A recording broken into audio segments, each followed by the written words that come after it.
Okay, so I am sitting here with Eleanor Orchard, not to be confused with Angry Orchard, although sometimes, right? Yeah. Sometimes you're an Angry Orchard. Yeah. Eleanor is an artist from Australia. And what brings you to New York City?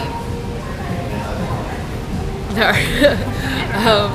For my art project I've been doing for 3 years, and Broadway. So what's the art project you've been doing for 3 years? Okay, so it started at uni. It's like recording interactions with people working in or associated with the art or entertainment industry, and it's just kind of like a response piece to the art and entertainment climate in both Australia and America. So you've been working on it for 3 years. Who are some of the people that you've worked with? So first year was just development and planning and getting together like the brief, because it's going to result in like a book of transcripts, so it's going to be like a limited edition publication. And then I'm going to have 2 installation exhibitions. One's going to be in Melbourne and then one's here, hopefully, in New York, if I can get my act together. And I started out in LA, so I interviewed a lot of actors like Oliver Kieran-Jones and a couple of extras from like Glee and things like that. Then I came here and I did more artists, interviewed artists, and now I'm doing more Broadway stars at the moment. Yes. So are there people that we would know? I don't know who Oliver is. He was Adam Crawford on Glee, so he was the one that Kurt went after when Glee. Oh, the apples. Yeah, Right? Adam's apples. Right, well Joey and Tessa were. Yeah, exactly. That's my connection.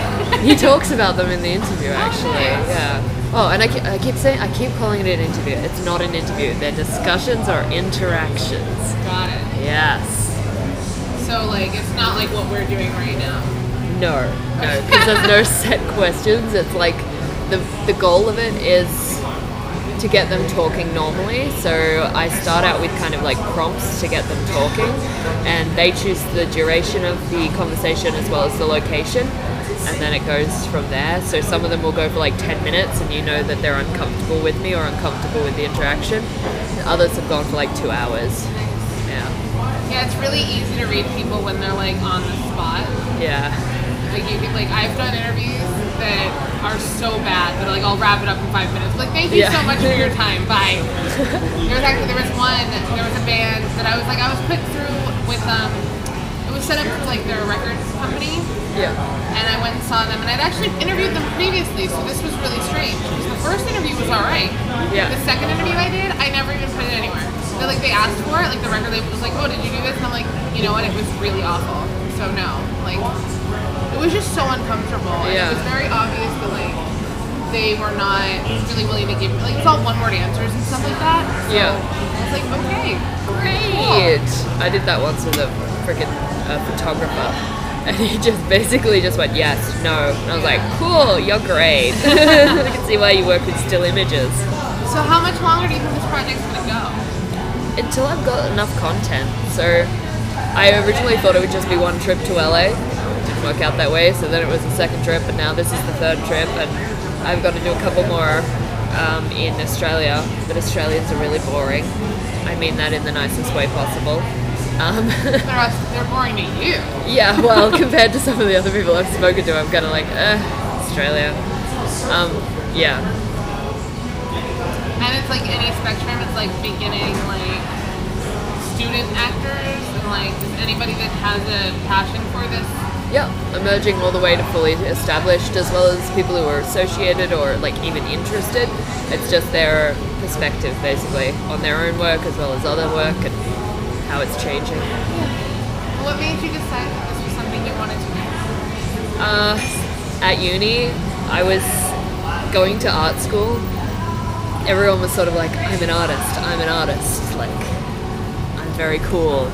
And I decided that I liked pop culture, and so I had to kind of justify it, and so this turned into me justifying my fascination with pop culture in the art industry. So a lot of my work is like turning fan art into fine art, and how do you transition it into that? Yeah. So you're an artist as well? Yeah. And how long have you been drawing? Since forever. No. So the style I've been doing now, I've been doing for about 5 years, but my mum's completely insane. So she's been like getting us to draw and like make things since I was like miniature. Yeah. So, and that's, you went to school for your drawing? Or? Yeah. Okay. So I started with my portraiture work, and it led into more like installation and things like that. So why portraiture? Why not other things? I don't particularly like people, but I like their faces. I like interesting faces. I don't know. And if I draw someone enough, like I know absolutely everything about their face, and it's, I don't know, I just like that. Well, you recently did an exhibit in Melbourne. Yep. Darren's transition in Hedwig. Yes. Darren Chris. Name drop there. Why? Why? Because last year when I was here doing the project, I saw Hedwig with Andrew Reynolds, and I love Andrew completely, and I fell in love with Hedwig. And when I was on the way to the airport, I called my mum and was like, Mum, Darren Criss has to play this role. Like, he just has to. And then I wake up one morning and guess who's been cast in the role? And I freaked out, basically got my shit together, and in the process of like getting the money, like I got a real job for this so that I could like get the money to get back here. I kind of like during that process of getting the money together and getting this trip together, I decided to just work on Darren's transition as well, because it was slowly coming out, like his promo images and his development was being evident online, so I responded to that well, yeah, putting everything together for this trip. So how was it? Like, explain the exhibit. It was called Hedwig 071915. So his final show was the date. I date everything. Everything is titled after dates. And it was cool. It was sort of like a group show, but I had my own little section, and it was interesting. Nobody really knew what it was. Nobody in Australia knew who Darren Criss was or who Hedwig was. They just kind of thought I had drawn drag queens on the wall. Which is fair enough. But it was cool. I got interviewed for that as well, which is going to be like in a mini documentary about the show. About Hedwig or about the art? About the art exhibition, yeah. So I talked about Hedwig in the best way I could, trying to explain what it was. But it was alright, it was cool. Yeah. Awesome. So why Darren Criss? He has a really good face. I think plenty of people would agree with that. But like, to draw, I've been drawing him for 5 years now. I found my first drawing of him ever. Ridiculous. Like a pencil, like a stick figure. Yeah, pretty much. No, it was one of his like Star Kid promo shots, and I was like, cool. But he's got like a really nice jawline. He has really interesting eyes to draw. I like good features. If you have a boring face, I'm not going to draw you. I'm not even going to look at you for very long. Do I have a boring face? No, you don't, but I wouldn't draw you. I mean that in a nice way. It's okay, I wasn't asking. That wasn't me commissioning you. Okay, give me money. Yeah. No, whenever anyone commissions me, they want their like baby drawn or something. Babies are the most boring things on earth to draw. Fun fact. Is it still long enough for you to capture their essence? I had to work from images, photos, and it's always just them like staring blankly at the camera. So yeah. So what else? Like, I know you've drawn a lot of like I've seen some of your stuff like online. Is it a particular like set of people, or you just go with like if you see a picture or something or a person and you're like, oh, I just want to go for it?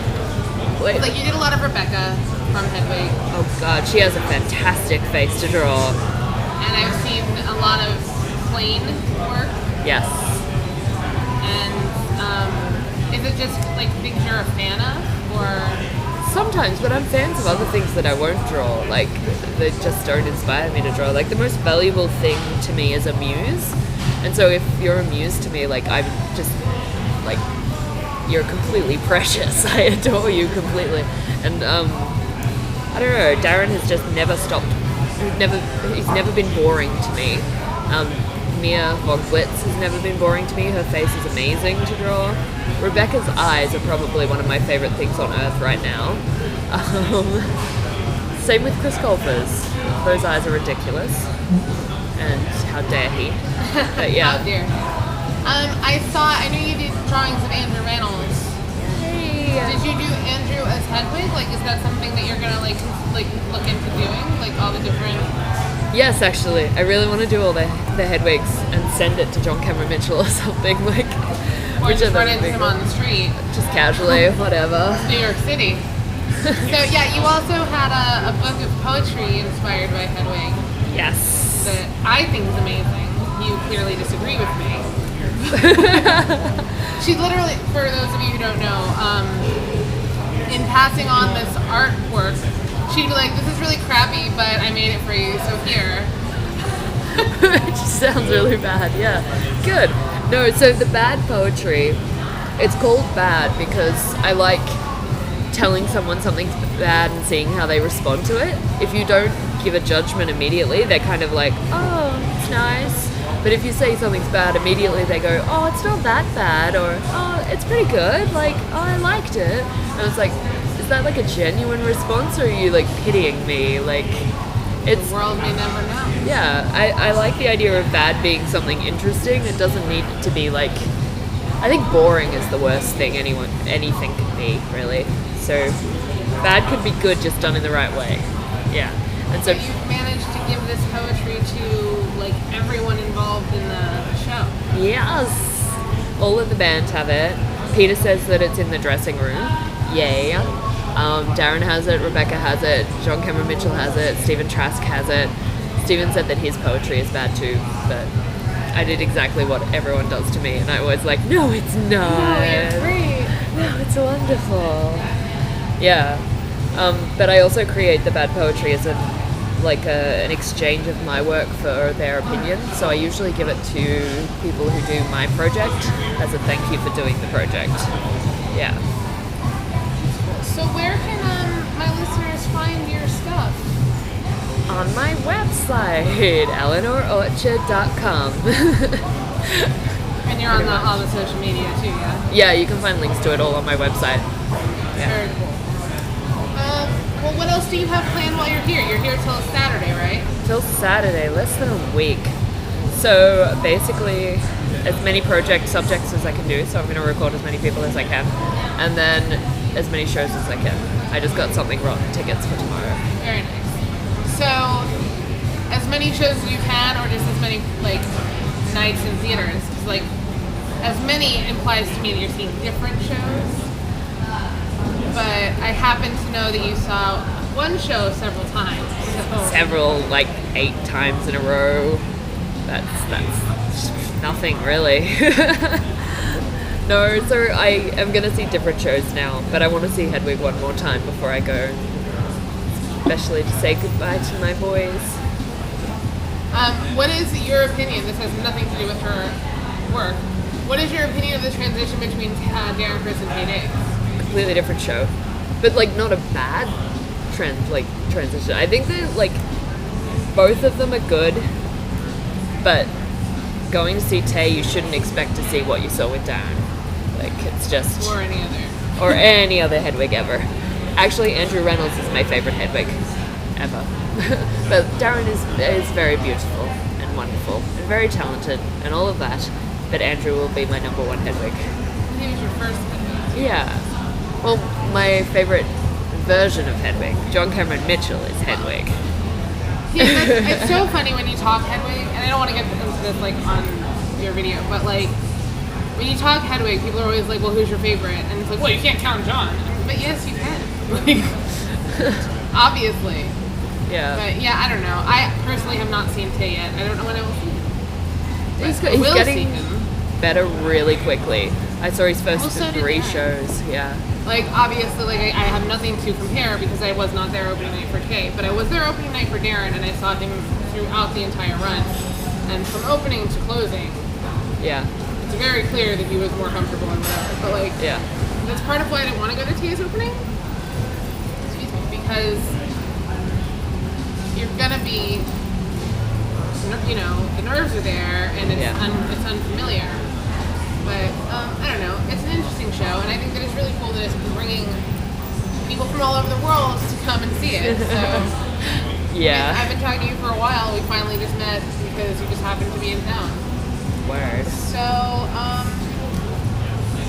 this project, do you have other things you're going to work on? Like you just did the Hedwig thing, but do you have other projects in mind going on right now? Yes. But there more. No, I've got a lot of things going on. I'm trying to get as much, because I have 26 hours of recording I now need to transcribe. Not particularly excited about doing that, especially since half of it's my own voice.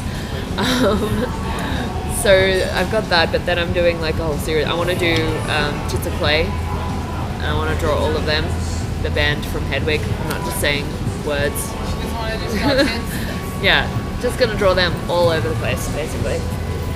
Yeah, and a few other things. All right, well, thank you. Thanks, And Steph. enjoy the rest of your time in New York. EleanorOrchard.com.